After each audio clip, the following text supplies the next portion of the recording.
Well, it's Tuesday, and you all know what that means.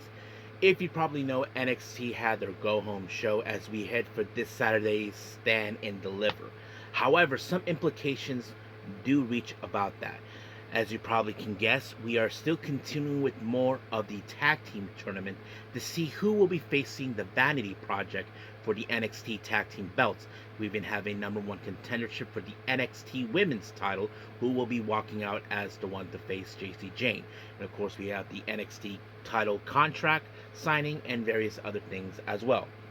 But first things first, we're going to be reviewing, of course, Stardom with their latest show in Korakuen Hall, featuring, of course, the Future of Stardom Championship and the High Speed Belt. However, we do have some preliminary match that would lead to the All Star Queendom later on, of course, in April. So that's going to be a fun match to watch.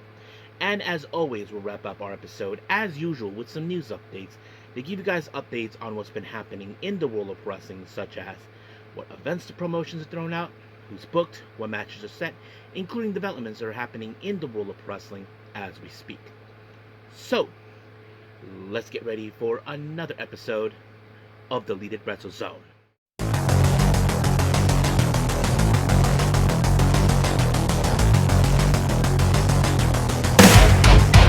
Are you ready? Get up, get up! Get up, get up! Get up, get up! Get up, get up! Get up, get up! Get up, get up! Hey everyone, welcome to the Deleted Wrestle Zone. All things that is pro wrestling with AEW, NXT, New Japan Pro Wrestling, TNA, the National Wrestling Alliance, various promotions, wrestlers, matches, and championships. I am your host, J-Rod here. So, if you are new to the channel, welcome. This is a channel we do a lot of pro wrestling reviews from various promotions, not only here in the United States, but also in Japan, Mexico, Canada, Europe, the UK, anywhere pro wrestling is not as big, but it continues to grow. We also, of course, do discussion videos, talk about various topics such as the wrestlers themselves, the promotions, factions, storylines, whatever we want to talk about. We also, of course, do more news updates. If certain information is unable to be on this episode, we can either put it on the next one or on a separate video by itself. We also, of course, do some real-time news updates to keep you guys on alert if something has happened in the world of wrestling that needs to be addressed ASAP. We also, of course, got the Unagi Sayaka Watch and various other cool wrestling content as well. So if you like what you see, please subscribe to us and click on that subscribe button. You'll be getting a lot of daily reviews and other cool wrestling content as well. But if you like this episode, please give us a like on the like button or a nice comment in the description down below. Now, enough with the jibber jabbers. Let's get to it. So let's begin with Stardom in the Nighter in Korakuen Hall.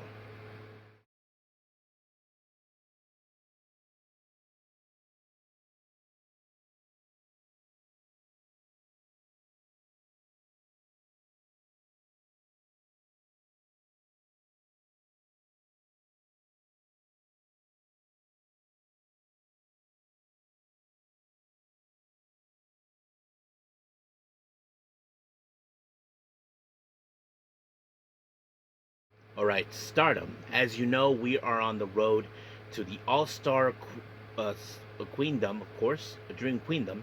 My bad, of course. A lot of things are be taking place preliminary for matches that have already been signed and whatnot and that kind of thing. Now, this is their much recent show. This was their last show of the month of March, of course, in case anybody asked.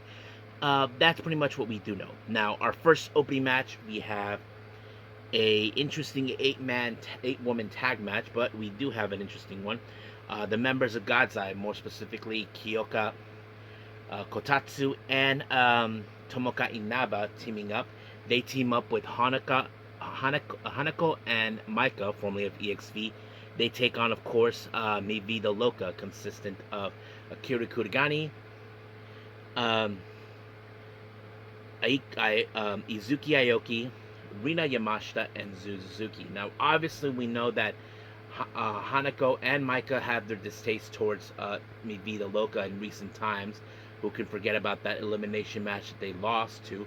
But that was one of the main reasons. So, of course, you can see that some of the rivalry still continues along with them, which is something that's been very common.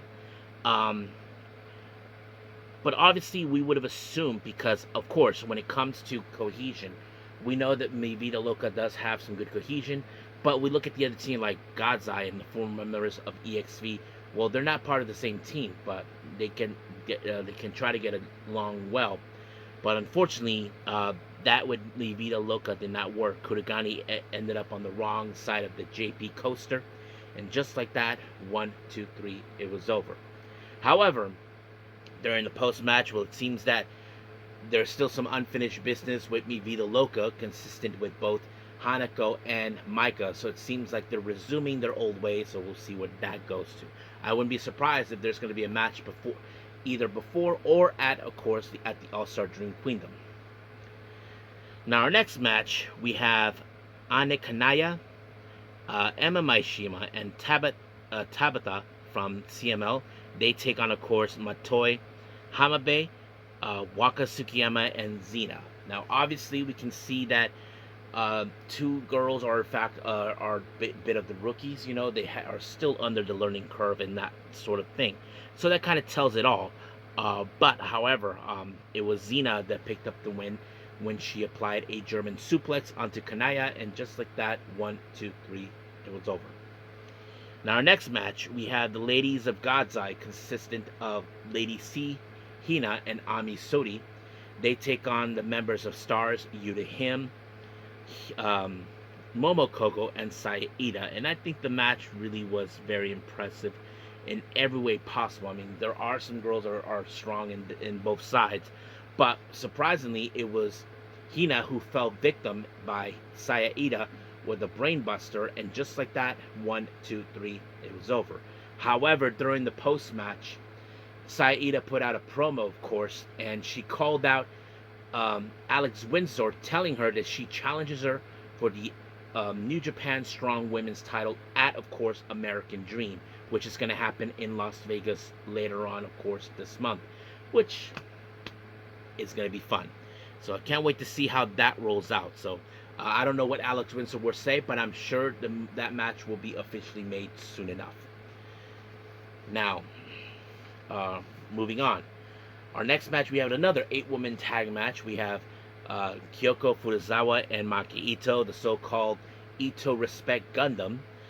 They team up with Fuwa-chan and Azuki, taking on the Cosmic Angels, consistent of Sayaka Kurara, Aya Sakura, Sayori Anu, and Natsupoi. However, you can tell there's some tensions from both sides. If you guys ever noticed, Natsupoi has a long-standing history towards Maki Ito. As you probably can guess, their history dates back all the way when Maki Ito was still, Maki Ito was still in Tokyo Show Pro Wrestling. And as for Natsupoi, well, she had a different name back then, Natsumi Maki. She was also a freelancer at the time. However, they brought their little feud into Stardom. However, we did see a bit of a new feud as well between Fuwa-chan and Sayori Anu. And of course, those two will have their singles match at the All-Star Dream Queendom. But of course, there was going to be some interesting moments between both Natsupoi and Maki Ito.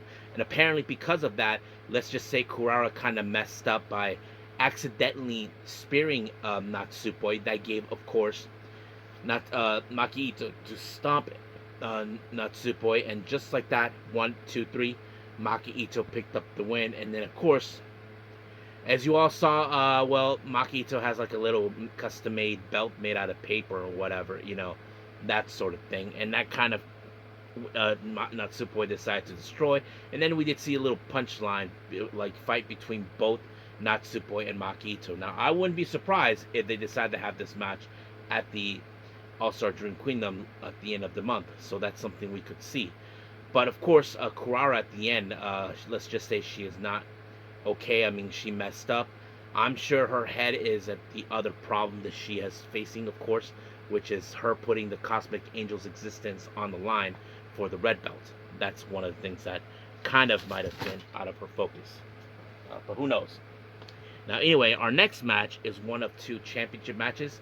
As you know, Rana Agami has successfully defended the future belt against Aya Sakura at the New Blood 30 event. However, she, at the end of the match, she called out Wave's very own Honoka as her next challenger. But however, it turned out to become a winner takes all match. Honoka is the holder of the Princess of Pro Wrestling Championship. I don't know where that belt come from, so she put it on the line. Now, of course, we would have assumed that Rani Agami would have picked up the win. I mean, she is a fantastic striker. She has grown a lot since we've seen her the first time. But unfortunately, this match ended in a time limit draw after 15 minutes, and just like that, it was over. So nobody wins, nobody loses. I mean, when that's here in the States, people would say that's a load of BS in every way, and I think many of you would agree with that. So we'll see where that goes from there too. But we did see a post-match promo with Rani Agami. I don't know what she said, but that's pretty much what goes on. Now, our next match is the High Speed Championship. Yuna Mizumori defends her belt once again against Rian. Now, as you all saw recently, there's been videos that have been posted on their social media where Rian has been acting like she's 12 years old by stomping on the foot of Yuna Mizumori. That's something that she's been doing recently since the match was already been officially announced. But however, the real question is, can Yuna Mizumori try to survive it? I mean, she knows she's not that. Even though she is the champion, she has targets in every aspect, and Rian has been using her 12-year-old madness onto her the entire time. However, we know that Yuna Mizumori has been combining her high-speed capability along with her powerhouse, which we known for many years, those who followed her all the way from Choco Pro, or should I say Gatomu back in the day. That kind of sets it up right there. But she was able to defeat Yuna Mizumori when she applied, of course, a lariat, and just like that, 1, 2, 3, Yuna Mizumori retained the belt. However, of course, she decided to give her one last stomp, and Natsuko and the rest of the Cosmic Angels were laughing like they couldn't believe that happened, but, who knows. I mean, if the Cosmic Angels would survive, I would say, I wouldn't be surprised if Natsupoi convinces Rian to join, which obviously could happen. I don't know. Now, our next match is a 12-woman tag team match. We have, of course, the full force of Neo Genesis, Miyu Amasaki, Mei Sita, Azumi, and Starlight Kid. They team up with the members of Stars, consistent of Bea Priestley, and Hanan. What's interesting about this team up, there's some factors here. Starlight Kid has teamed up with was a member of Stars. Don't forget that, and not to mention with Bea Priestley when she was still with Oedo Tai at the time. That kind of is interesting. And don't forget, Bea Priestley used to be a member of Queen's Quest, and she was very close with Azumi. That kind of sets it up. But however, they have their hands full with a team that has been showing their dominance in Stardom, and that is, of course, Hate, consisting of Fukigen Death, Rina, Raka, Natsuko Tora, Konami, and Saya Kamitani. So obviously there was going to be some factors involved in here. Now, we know that Hanan is challenging for the white belt at the All-Star Dream Queendom since she won this year's Cinderella tournament. And as for, of course, certain things that happened, not too long ago, Azumi pinned Natsuko Tora to win for a shot of the tag belts that currently Natsuko Tora and Raka have. But of course, Natsuko Tora is like saying, "Don't kid yourself, you idiots. You're not going to win this one." But however, that they were going to determine that they don't earn that right to become champions. That's sort of the thing. But of course, we all hate how they operate. They usually use their usual tactics. But however, things did not go according to plan for them because apparently Miyu Amasaki saw it a mile away where Natsuko Tora was about to spit out the red mist onto her, but she misfired it and got Raka, and just like that, we did see, of course, Miyu Amasaki applying the Tenzai, and just like that, 1, 2, 3, they picked up the win. So Stars and Neo Genesis picked up the win. However, of course, Natsuko Tora, as you know, is not pleased with the fact, so she said that they are not allowed to get another shot of the belt as 2-0 line. However, they never said anything they could change their name if that day happened, which is true. And of course, Konami had some things to say to Hanan, gloating the fact that she's not going to lose to her at the All-Star Dream Queendom. So, we'll see how things will go as we get there. Um, there'll be more to come, and stay tuned. Of course, later on we will do a discussion video involving the Cosmic Angels, that sort of thing. This will be like either my fourth time doing it. I don't know, but we'll see. But as of right now, let's end things here and move on with NXT.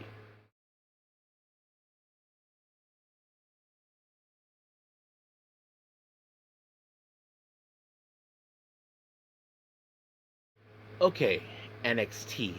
We opened up with Dark State, consistent of Dion Lennox, Osiris Griffin, and Sugar.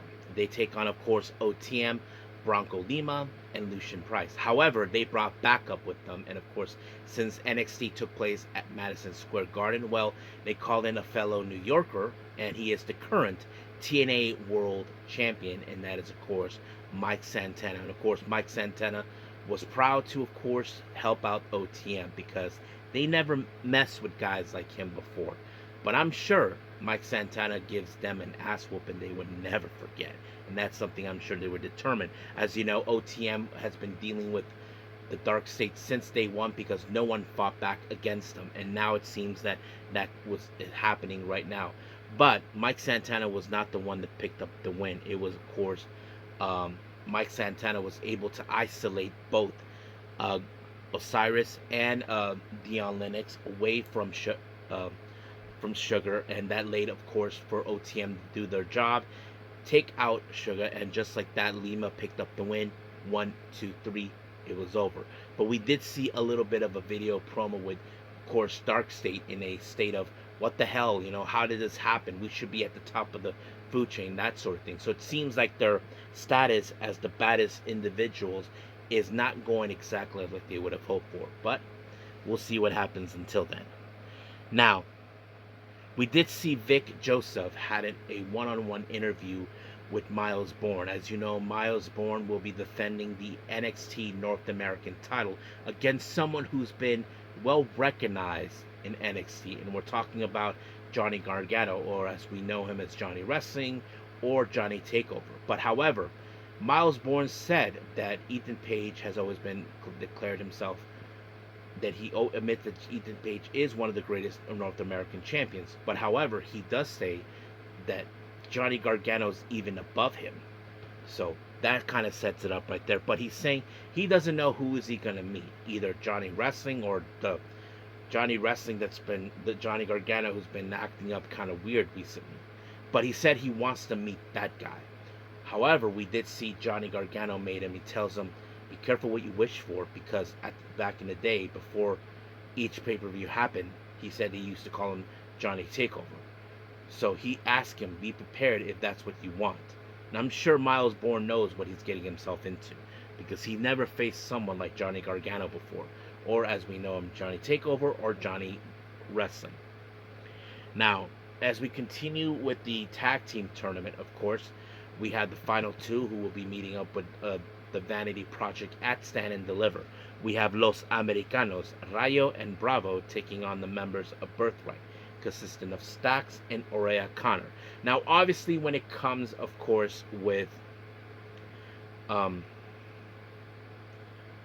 Birthright, of course, there were going to be interference coming from the outside with Ariana Grace, Charlie Dempsey, Lexi King. That's what we've been seeing. However, things didn't go according to plan for them because they thought they had this one. However, they attempted to try to interfere once again, but that was foiled with the arrival of that nut job, Shiloh Hill, who chased them out. However, you might have thought that the Birthright had everything under control. However, we saw El Grande Americano making his presence known.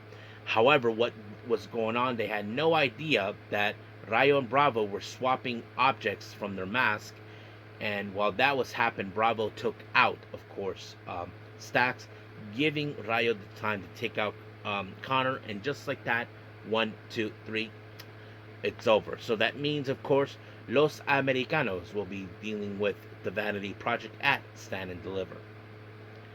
Now, there was a bit of a pep talk between Ren Sinclair and Kendall Gray. As you know, Kendall Gray is preparing mentally for her number one contendership for the NXT Women's Championship. So that kind of sets it up right there. But of course, Ren had something up on her mind So she said she'll see her at the ring. Now, we did see Jada Parker taking on Kelani Jordan. As you know, we've been seeing them going back and forth with them for time to time. However, we did see, of course, Kelani Jordan Jada Parker take out Kelani Jordan with the Hypnotic, then Deja Vu, and just like that, 1, 2, 3, it was over. Now, the Vanity Project, as you know, they are not afraid of what's going to happen in Stand and Deliver. And once again, it seems these guys are trying to hit on Blake Monroe. But as you know, Blake Monroe has other fish to fry because, as you probably saw recently, she's being stalked by Tatum Paxley, as you probably can guess, because she took her NXT Women's North American title away from her. So we'll see what happens until then. Now, Mr. Stone was in a ring getting ready to sign the NXT Championship contract that will happen in Stand and Deliver. That's going to be a 4-way title match. Tony D'Angelo, Ricky Saints, Ethan Page, and the current champion, Joe Hendry. Now, of course, we did see everybody had some things to say and sign the contracts, but obviously we all knew this was going to turn into a brawl, and that's exactly what we saw later on. Now, our next match, we saw Josh Briggs makes his way to the ring. As you know, we saw two behemoths taking on. No referee wants to get their hands involved in this, so Josh Briggs took it on. It's between Jasper Troy and Kiana Carver. If you guys remember, during when NXT went to Houston, Texas, to appreciate Booker T and Appreciation Day, Kiana Carver disrupted that event, and Jasper Troy decided to protect them. Now, things were going out of hand, so basically it's Josh Briggs' discretion how things were going to go. However, Jasper Troy completely lost it when, of course, when the 3 count disrupted up to 2. And he put his hands on the ref, but however, because he lost focus, Kiana Carver took him out completely. And then when the match was over, of course, he asked Josh Briggs to raise his hand, but unexpectedly turned the post-match, Josh Briggs just knocked him out. So it seems now this has become the battle of who is the baddest man. So that kind of sets it up right there. Now, we did see Hank and Tank, who are down on their luck knowing they did not make it all the way through the tag team tournament. Ilya LaFleur, as you know, recently got hurt, and he may have to relinquish the Speed Championship. Sean Legacy is still out. Even Ren Sinclair was there just to find out what's going on and all that. And then Shala Hill kind of explained to them what he did to Birthright. And of course, they're like down, like, we got nothing to do in Stand and Deliver. So he goes, I got something cooked up. So he took off like a madman. Like, nobody knows exactly what he was doing. But we will find out. Hold on, let me get there. Then we see Tatum Paxley, as you know, calling out Blake Monroe and all that. And Blake Monroe shows up. Now, of course, Blake Monroe feels that this title rightfully belongs to her. I mean, obviously, we know that title, she had it before until she lost it to Thea Hale. But now, she wants it back. So, this will happen in Stand and Deliver, and all hell broke loose. And, of course, Blake Monroe took off with the belt. Now, we did see an interview with Mr. Stone. Well, apparently, the thing that Shala Hill talked about, it seems that he gave him an idea. There's going to be a 10-person tag team match at the Countdown in Stand and Deliver. So it's all the members of Birthright, Connor, King, Stax, and who else? And Dempsey, along, and of course Grace will team up. They will take on, of course, Hank and Tank, Eli Knight, Shala Hill, and Ren Sinclair. So that kind of sets it up right there. However, he was interrupted with Kiana Carver after, of course, Kiana Carver does not like what just transpired, where he got himself taken out by Josh Briggs. So Mr. Stone decided, how about you and Briggs face off along with Jasper Troy in a 3-way, so that way they can beat the hell out of each other, that sort of thing. However, later on we did see some noise coming back. Kelani Jordan blatantly attacked Jada Parker, so all hell has been breaking loose since that time. Now, our main event is the NXT Women's Championship #1 contender, of course. Lola Vice and Kendall Gray. I thought this match was incredible. Now, I think I was a bit biased about who is going to walk out. I mean, to me, it didn't matter. These two ladies are fantastic. I mean, we've seen what they're both capable. But however, during the at the end of the match, that's where the confusion began. There was a moment where the ref saw a pinfall.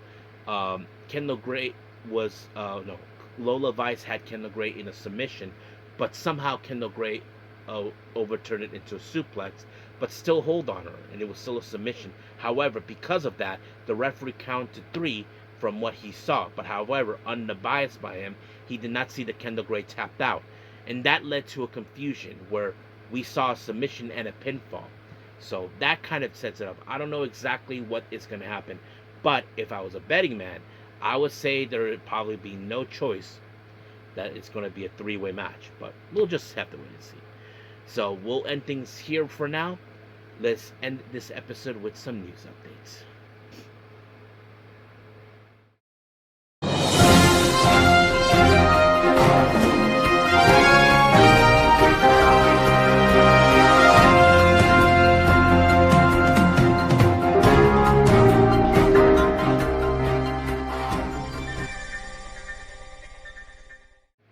Okay, so welcome to our news updates here, of course.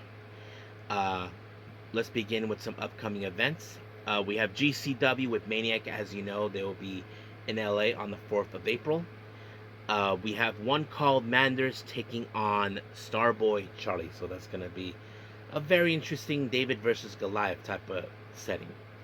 As you know, Dragon Gate will be in Las Vegas for the Gate of Sin City. They just announced a tag team match that will be set. Now this match will happen on the 15th of April. They announced Ho Ho Loon will be teaming up with La Estrella to take on Ryan Maddox and Channing Decker. So I'm going to see if these guys are from from other promotions. I'm not sure. British promotion Progress Wrestling, who will also be in Las Vegas on the 16th of April. 2 things have been announced. Simon Miller will compete, but they did say that the Progress Prius Championship will be on the line, along with a $100,000 challenge match. The current champion Stingray, Paul Walter Hauser, will defend it against Big Damo, as you probably remember him from NXT. So yeah, he'll be involved.